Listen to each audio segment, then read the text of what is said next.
right, today's the day. I'm standing here at Timberline Lodge up in Mount Hood, and I'm about to hike the Timberline Trail around Mount Hood, as you see behind me. The trail winds around, takes a few days. It's about 41 miles. So this is my next RAD adventure. Here we get a view of the front entry area to the lodge before heading up the trail.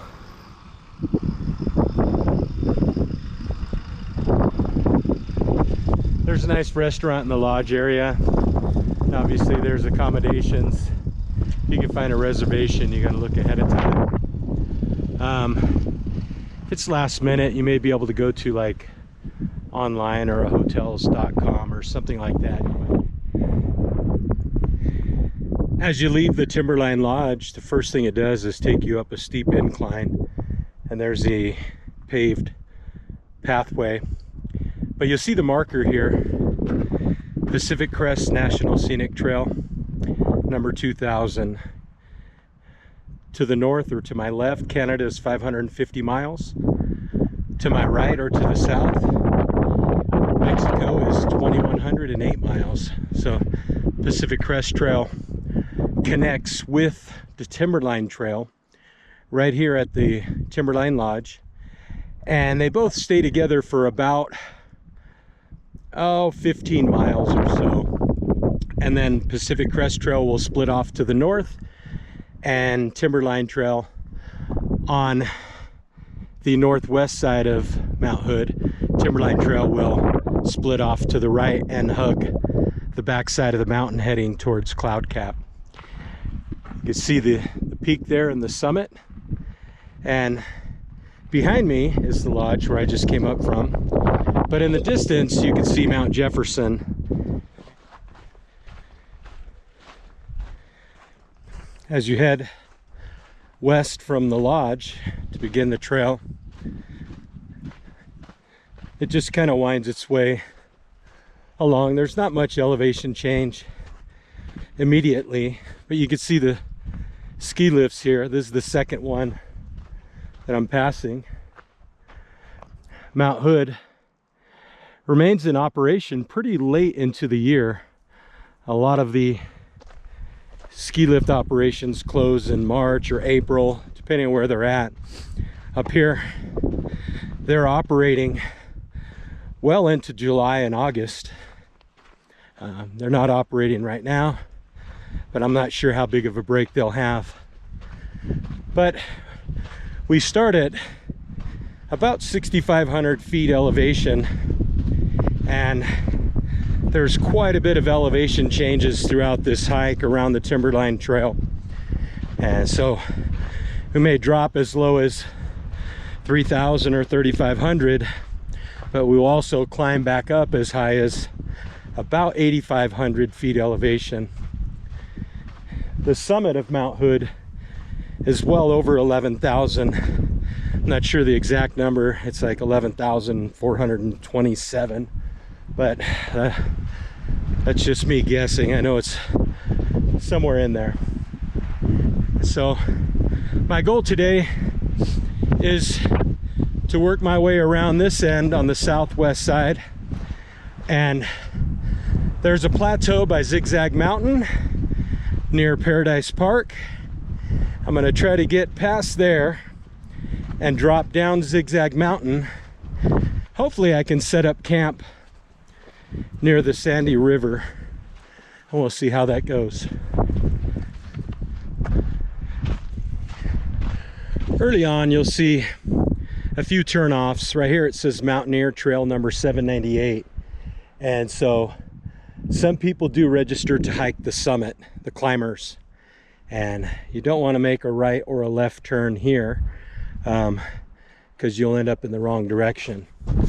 But parallel to me, you can see Pacific Crest Trail and Timberline Trail both follow each other, and Paradise Park. If you ever have a chance It's probably 7 or 8 miles from the lodge, so it would be a good 16-mile hike day to see Paradise Park if you wanted to try to do that in a day. But you could camp out and then hike back the following day. Paradise Park is definitely something, if you ever come to Mount Hood, even if you don't have the time to do the Timberline Trail all the way around the mountain, Paradise Park is something beautiful to see. There's a registration box up ahead, and I'll fill out my details.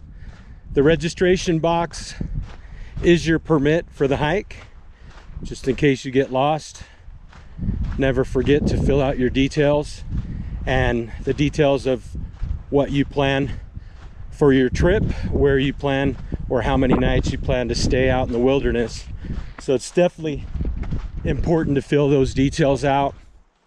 And if you don't have a printed map, take a picture of the map right here on the board, so you can definitely take a look and know your limits and know about how far you want to try to reach, and definitely plan your trip out. Most people do this in about 3 days, the 41-mile hike. Some people do it in 2. A few extreme people do it in a day, but definitely leaning on the side of 2 full days. Here's Sand Canyon. It says West Branch. The first time I hiked Mount Hood was 2017, and it was 4th of July weekend, and there was still 5 to 6 feet of snow covering the ground. This whole area right here covered in snow. Pretty certain my 2 sons and I actually just went straight across this. Had to climb up a little bit, but there was so much snow that we couldn't find the trail itself. And the whole first day, from 7 a.m. until 8 p.m. that night, we might have got 7 or 8 miles. But we did get out of the snow and ice by the time we set up camp that first night. But it was a very long day. There are a few shortcuts along the way, but most of the time they're very dangerous shortcuts. So I would recommend you stay along the pathway. Different times of the year, the terrain will be covered in ice. Most of the time it's covered in snow and ice until late July, almost early August. So that's something to keep in mind when planning your trip. It's September 25th, 2025, and so the weather's great right now. It's in probably the high 60s, and the only other flip side to that is the overnight lows could be very cold and even down into freezing temperatures, but I think it's easier to stay warm overnight than it is to cool off during the day.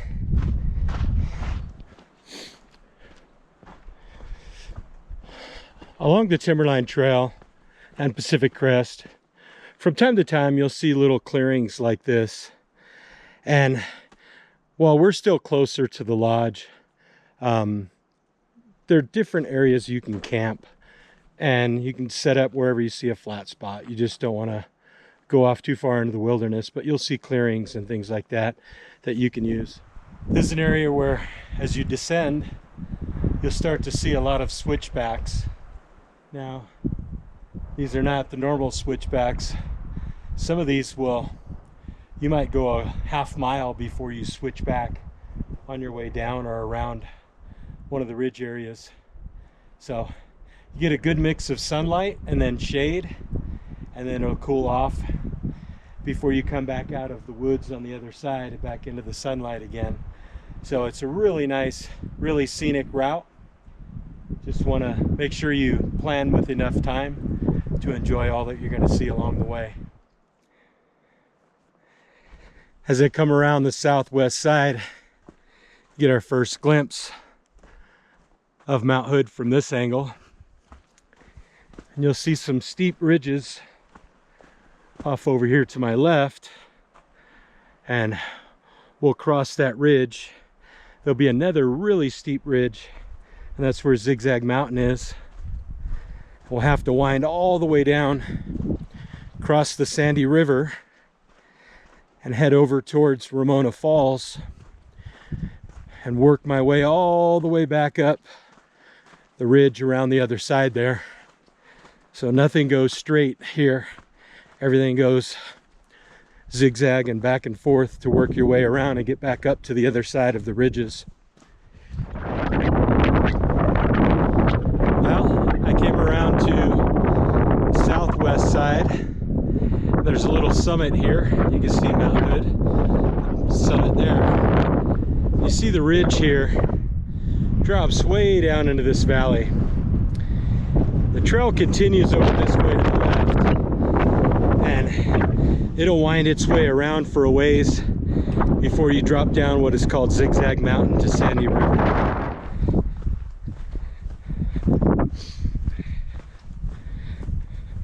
It's early beginning part of the fall right now, so a lot of the plants are dying or colors are changing right now, as you'll see on some of the trees. If you're here in July or August, you'll definitely see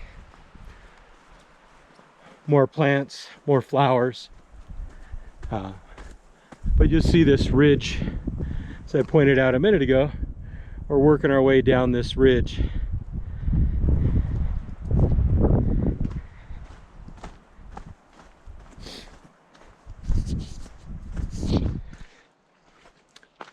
I already hit my first switchback.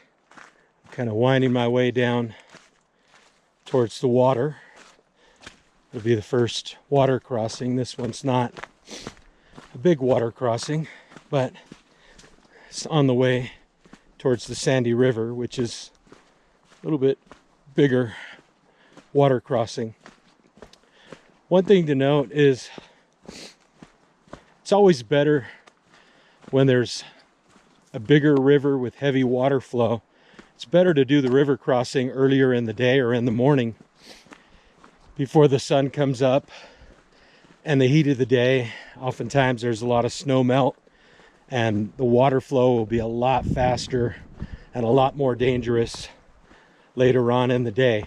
So if you can, you try to plan it out to do your river crossing in the early part of the day. Here you'll see some water flowing off the mountain down towards that river.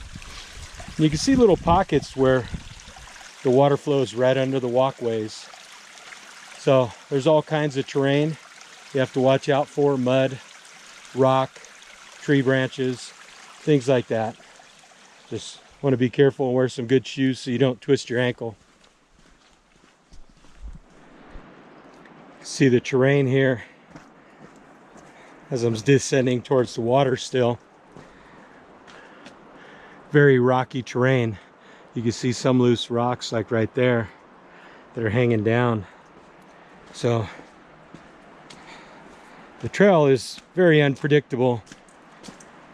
Even if you have hiked the trail before, each year the snow, ice, rain, trees falling, rock fall, fire, everything like that changes this trail from year to year. And some years you can't go along the same pathway as you could in the past. Some of these trails in the past 5 years have been blocked off, and just after Ramona Falls we'll see one of the trails that is open again. But for several years that trail was blocked and we had to go around and follow the Pacific Crest Trail. So always be mindful that you're gonna have to adapt to the changing trail, and sometimes you'll be climbing over trees that have fallen, and sometimes climbing over rocks that have fallen off of ridges. Coming up on first water crossing here.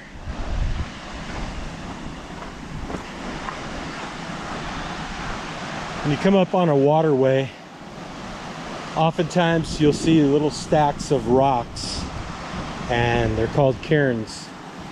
And oftentimes people will stack those up, for one, to give you a guide as to which direction you should be going.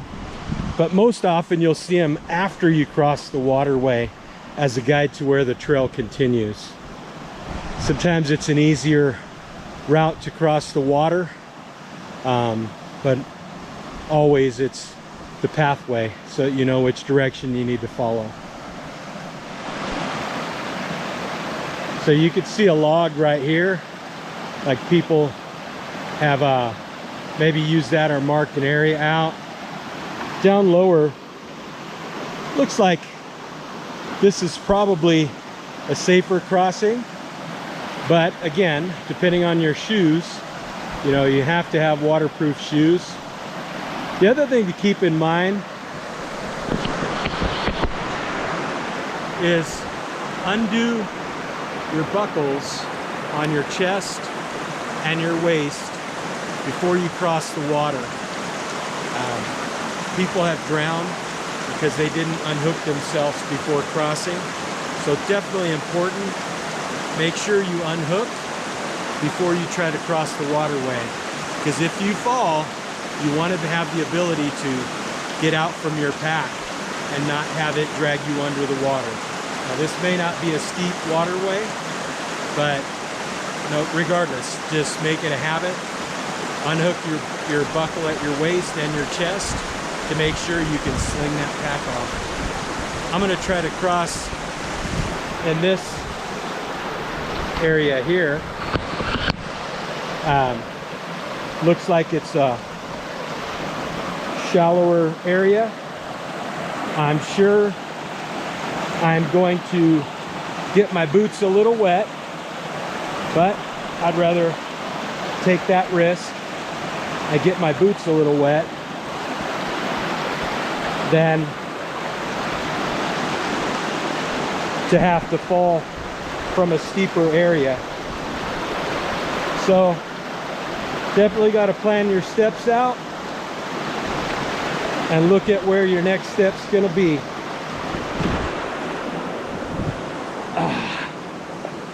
So these are waterproof. I don't think that they're full watertight, but I was able to trek across without soaking my feet. I'm gonna get some water here and fill up my pack for my water filter. I'm using a Sawyer water filter, and you want to get to know or look at the map, get to know the terrain. Make sure that you plan out how far you're going to need to go before you can get water again. Sometimes it's a little bit longer.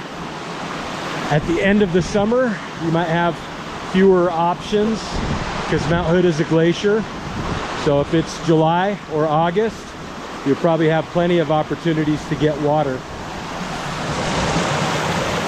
So when you're going to collect water, one of the things I like to do is collect it off of a rock. And you want to try as much as you can to work your way upstream and collect water there, not downstream. So whenever there's trail crossings and people crossing the waterway, just because they're foot traffic and everything else, try to go up above the foot crossings on the waterways to collect your water. After climbing the ridge from that first water crossing, I believe Zigzag River, there's a turnoff right here to the right after you climb up that ridge, And that turnoff goes to Paradise Park.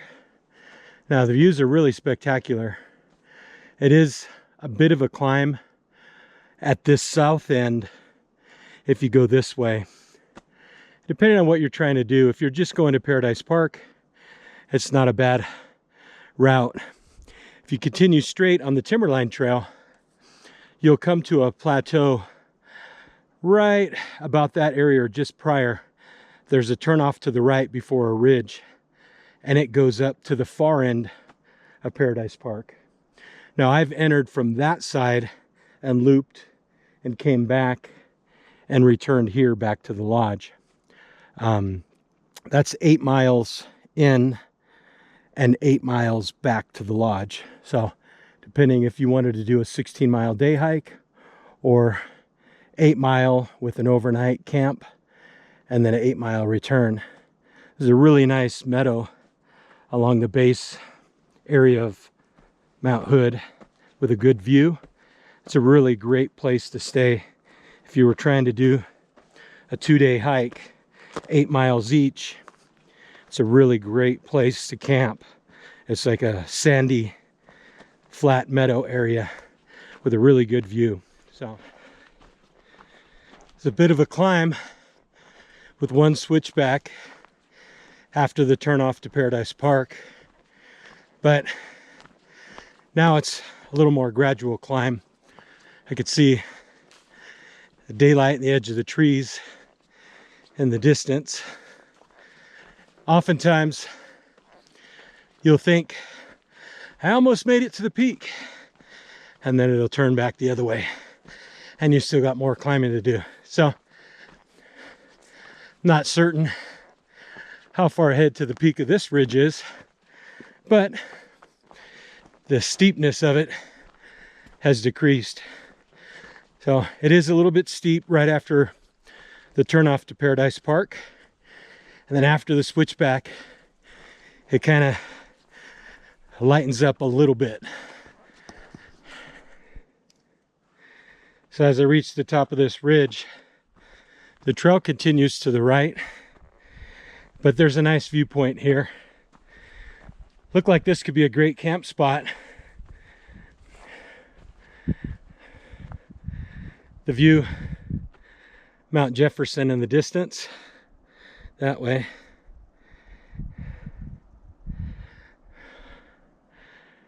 Really awesome view.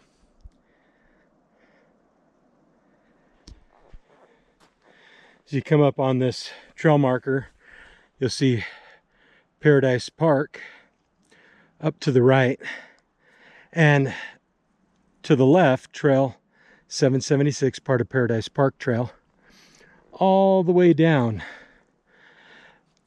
below at Little Zigzag Falls.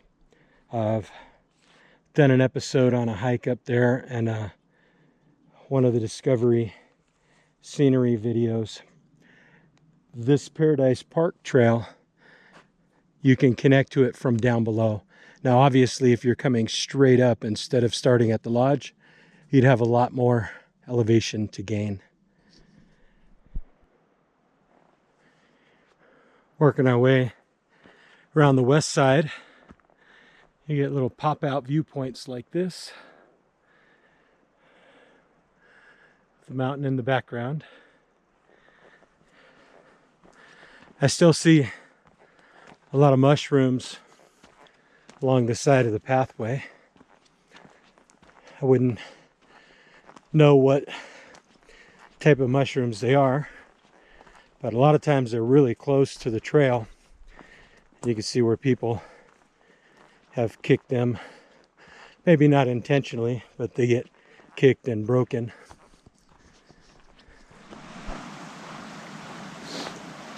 You can hear the water flow. It's one of these crossing points where you can get water if you need to.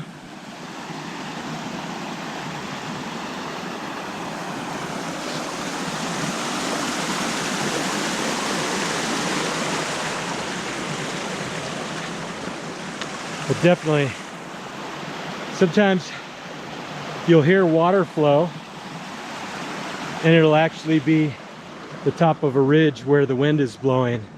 So sometimes it can fool you when you come up to the top of a ridge or when you come down to the bottom of a canyon. Here's another small stream.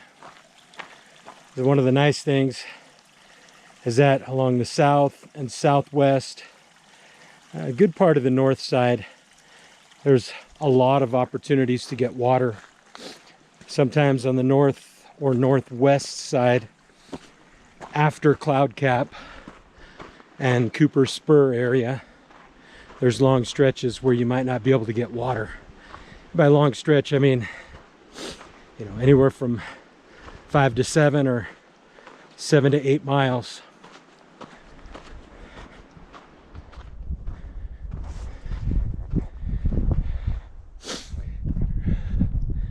Made it across to the next ridge. Whew. You'll see the steep cliff drop off over here. First time when it was all covered in snow, we ended up going across and down that ridge over there. It started getting a little too steep. We realized we're heading the wrong direction. And then we came back up out of the hill there. Came over to this corner.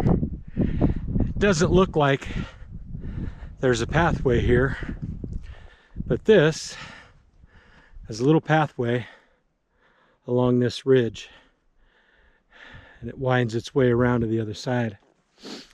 There's a plateau on the other side over here where those elderberries grow. Some of these meadows in the high elevation, they grow really good at certain times of year.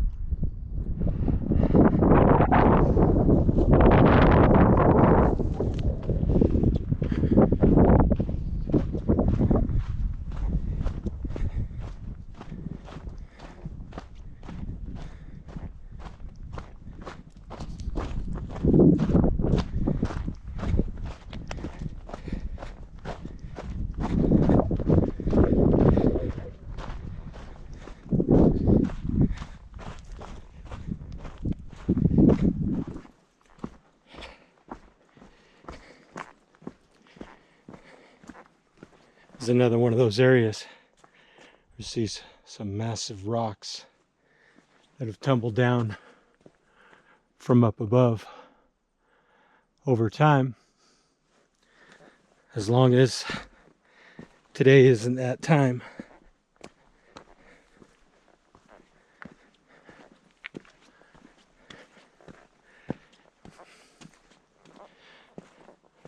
I've already crossed over quite a few ridges.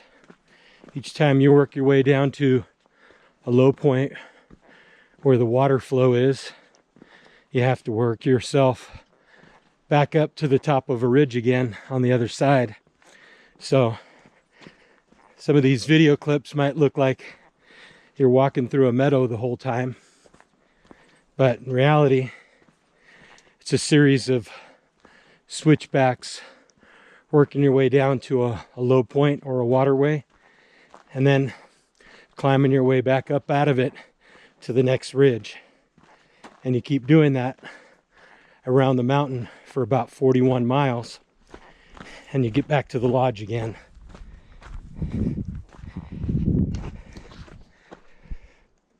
Getting close to the plateau there.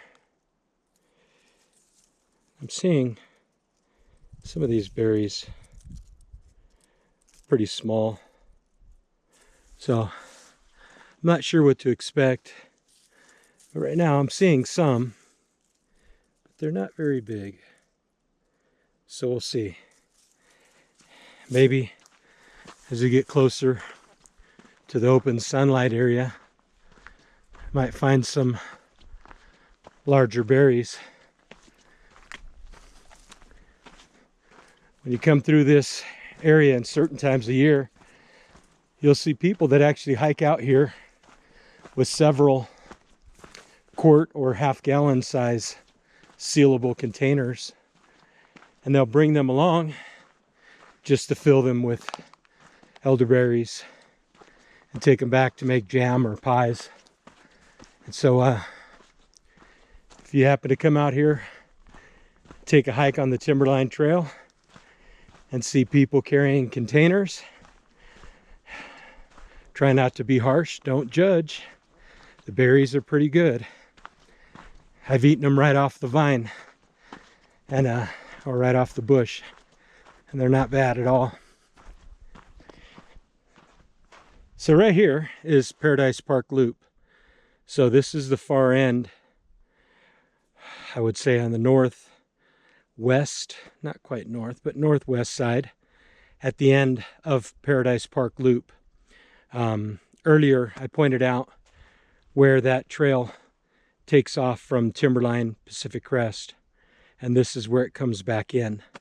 So you could start at the south side and come around, or you could stay on the Pacific Crest Timberline Trail to here, and just up ahead that way there's a really nice plateau.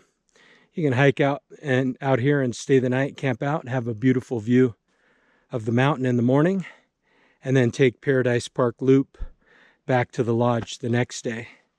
So right up ahead is the plateau, and it has a really nice view. Just a really great spot to camp. I'll probably be heading beyond this point today just for how I plan to hike around the mountain. There's some more of the mushrooms, as I mentioned.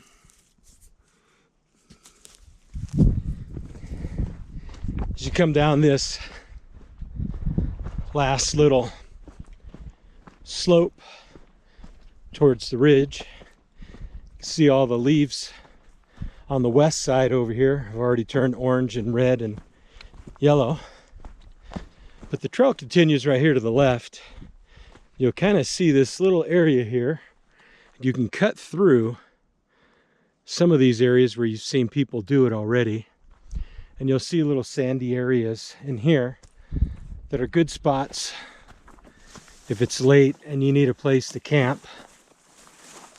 You can drop down to my left and find a nice dry spot to camp in. So first time I came up here, I just came out of the hills and the ice and the snow, and this was like an oasis up here to find a dry spot to camp in. But I'm going to step over here, get a good view of Mount Hood. If you do camp over here, this is what you'll wake up to in the morning. So definitely beautiful spot.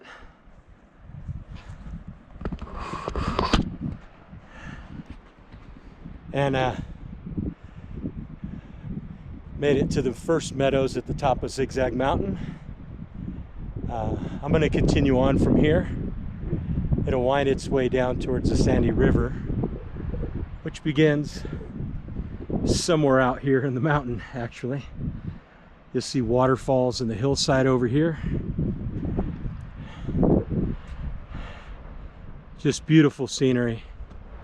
So if you do have a chance to make this hike, this first meadow is probably about 8 miles in, and you'll wake up in the morning to this.